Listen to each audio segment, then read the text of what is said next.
Varicose వ్యాధితో బాధపడుతున్నారంట. తక్కువ ఖర్చుతో ట్రీట్మెంట్ కావాలి అనుకుంటే ఎవిస్ హాస్పిటల్ని సంప్రదించండి. నమస్తే రమ్మగారు. నమస్తే జయ. రమ్మగారు, తిరుమల తిరుపతి దేవస్థానం అనగానే మనకి లడ్డూ ప్రసాదం, అలానే స్వామివారికి తలనీలాలు సమర్పించడం కదండి. మొక్కు అనగానే మనకి ఇవి గుర్తొస్తుంది. తలనీలాలు అనేసరికి పిల్లలకి ఫస్ట్ టైము చాలామంది అక్కడే తలనీలాలు సమర్పిస్తారు కదా రమ్మగారు. అవును, చెవులు కూడా కుట్టిస్తారండి అక్కడే కొంతమంది. ఎక్కువగా మనం తలనీలాలే వింటుంటాం. ఏటా వెళ్ళిన వారు ఏదో మొక్కుకున్నప్పుడు తలనీలాలే సమర్పిస్తాం స్వామి నీకని మొక్కుకునే వారిని కూడా చూస్తూ ఉంటాం. ఆడవారు 3 కత్తెరలు ఇస్తూ ఉంటారు కదండి. గుండు కూడా కొంతమంది చేయించుకుంటారు, తలనీలాలు సమర్పిస్తూ ఉంటారు. ఈ మధ్య ఒక వార్త వింటున్నాం, ఆడవాళ్ళు సమర్పించవచ్చని సమర్పించకూడదని. మీ అభిప్రాయం ఏంటి? అభిప్రాయానికి ఏముంటుంది జయ? సిద్ధాంతం ప్రకారం అయితే స్త్రీలు తలనీలాలు సమర్పించకూడదు. ఎందుకంటే ఈ స్త్రీ శిరోజాలు తీసేది ఎప్పుడు మన భారతీయ సంప్రదాయం ప్రకారము వైధవ్యం సంప్రాప్తించినప్పుడు పూర్వకాలంలో కేశఖండాన్ని చేసేసేవారు, జుట్టు ఉంచేవారు కాదు. ఏంటంటే ఈ తలాలు జుట్టు తీసేయటం వల్ల ఎప్పుడు తల బోడిగానే ఉంటుంది, వీళ్ళు సౌందర్యం ఇతరులకి కనపడదు. ఆ ఇతరుల వల్ల ఆడపిల్లలకు వచ్చే ఆడవాళ్ళకు వచ్చే సమస్యలు రాకుండా ఉంటాయి ఒకటి. ఇక పూర్వ సువాసిని లక్షణం, ఇది వరకు భర్త ఉన్నాడు ఇప్పుడు లేడు, ఇప్పుడు వీళ్ళింతే వైధవ్యానికి సూచనగా జుట్టు తీసేవాళ్ళు పురాతనమైన విధానము. పూర్వం చేసేవాళ్ళు భర్తగారు లేకపోతేనే జుట్టు లేకుండా ఉండాలి.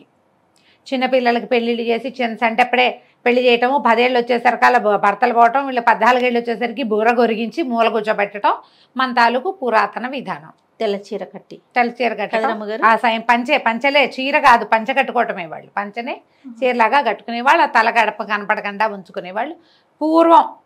నీకు తెలిసే నాటికి నీకు తెలియదు, నాకు కూడా తెలియదు అంతగా. అంత పాతది విధానం. భర్త ఉండగా జుట్టు తీసుకోకూడదు, స్త్రీలు కేశాలు కట్ చేయకూడదు, భర్త కేశాలు కనెక్షను అని ఖచ్చితమైన అభిప్రాయం ఉండేది. అది వేరే సంగతి.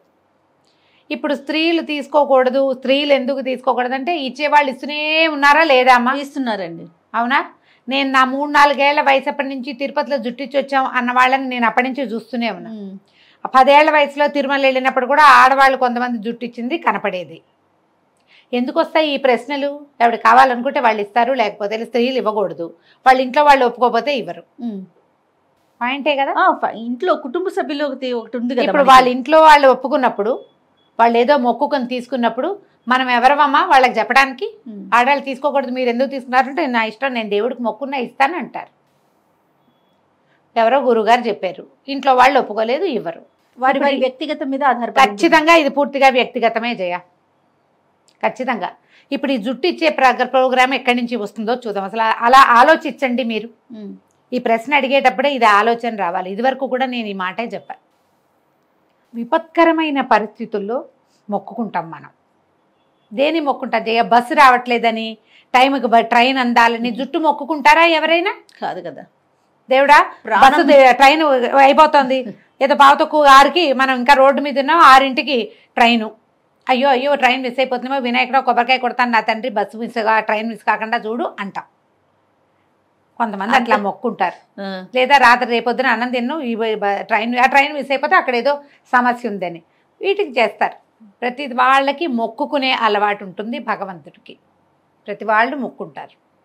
ఈ మొక్కుకోటాల్లో జనరల్గా ఎప్పుడెప్పుడు జరుగుతాయి? ఏవైనా ప్రమాదాలు సంభవించినప్పుడు, అనారోగ్యాలు సంబంధించినప్పుడు, ఆర్థికపరమైన చిక్కుల్లో ఉన్నప్పుడు, ఏదో పిల్లలకి పెళ్ళిళ్ళు కావటం లేదో, పిల్లాడు కింద పడ్డాడో, వాడికి ఏదో జరిగిందో, మనకే జబ్బో పిల్లలకే జబ్బో, ఏదో విపత్కర పరిస్థితులు, ఎక్కడో ప్రమాదంలో చిక్కుకుపోయాం, ఎక్కడో ప్రయాణంలో ఇరుక్కుపోయాం, పిల్లాడు అక్కడెక్కడో ఉండిపోయాడు, మళ్ళీ ఇంటికి వచ్చే దారి కనిపించట్లేదు, దేవుడా తలనీలాలు ఇస్తాను తండ్రి, నిలువు దోపిడీ ఇస్తాను, నా పిల్లని రక్షించు, నా కళ్ళబడే నాయన అని దండం పెట్టుకుంటాం.